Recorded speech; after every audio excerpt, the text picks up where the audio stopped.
So hello friends, আমি আজকে আরেকটি নতুন ভিডিও নিয়ে চলে এসেছি।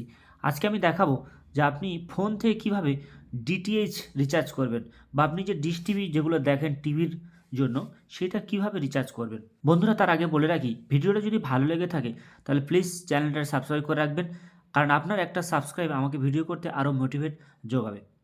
তাহলে চলুন প্রথমে ভিডিওটা শুরু করি। তাহলে দেখুন কিভাবে আমি রিচার্জটা করব। আমার প্রথমে ফোনপেতে চলে যাব। ফোনপেতে যাওয়ার পর এখানে দেখুন এই যে মোবাইল রিচার্জ বা electric, credit card and Brent এখানে দেখা যাচ্ছে, কিন্তু ডিটিএইচ রিচার্জের কোনো অপশান এখানে নেই। তাহলে আমরা কি করব, প্রথমে যে ভিউ ওয়াল যে অপশান রয়েছে, এই যে অপশানটা ভিউ ওয়াল, এই যে ভিউ ওয়াল অপশান রয়েছে এখানে ক্লিক করব। করার পরে ভিউ ওয়াল অপশানে ক্লিক করার পরে এখানে দেখুন চলে এসছে rent, pipe, gas, water, electric, এবং উপরে দেখুন ডিটিএইচের অপশানটা চলে এসছে এইটা। তাহলে আমরা এখন কি করব না, ডিটিএইচের উপরে ক্লিক করব। করার পরে আমাদের এখানে দেখুন অনেকগুলো অপশান আসছে, টাটা প্লে, ডিটিএইচ, এগুলো আমি আগে রিচার্জ করেছিলাম, তাই এখানে আমার এগুলো আসছে। তাহলে আমরা এখন প্রথমে করতে হবে কি, সেটা হচ্ছে আপনি কোন অ্যান্টেনা বা কোন কানেকশানে রিচার্জ করবেন। এখানে অনেকগুলো আছে, যেমন এয়ারটেল, ডিশ টিভি, সান ডিরেক্ট, টাটা প্লে। ধরুন আমি ডিশ টিভি করবো,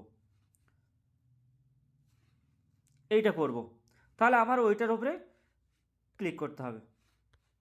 করার পরে এখানে আপনার দেখুন রেজিস্টার মোবাইল নাম্বার বা ভিউইং কার্ড নাম্বার।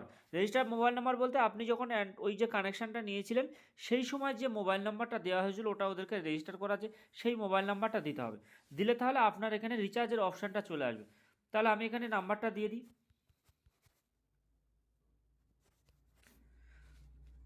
এবং এবার কনফার্ম করার সাথে সাথে দেখুন এখানে আমার একটা রিচার্জের অপশান চলে আসছে 141 টাকা। এটা প্রসিড টু পে করলে এবার আপনার পাসওয়ার্ড কোন ব্যাঙ্ক থেকে কাটবেন সব চলে আসবে। এইভাবে তাহলে আমরা ডিটিএইচটা রিচার্জ করতে পারি। বন্ধুরা, যদি ভিডিওটা ভালো লেগে থাকে তাহলে প্লিজ চ্যানেলটা সাবস্ক্রাইব রাখবেন এবং লাইক কমেন্ট শেয়ার করে দেবেন। থ্যাংক ইউ বন্ধু।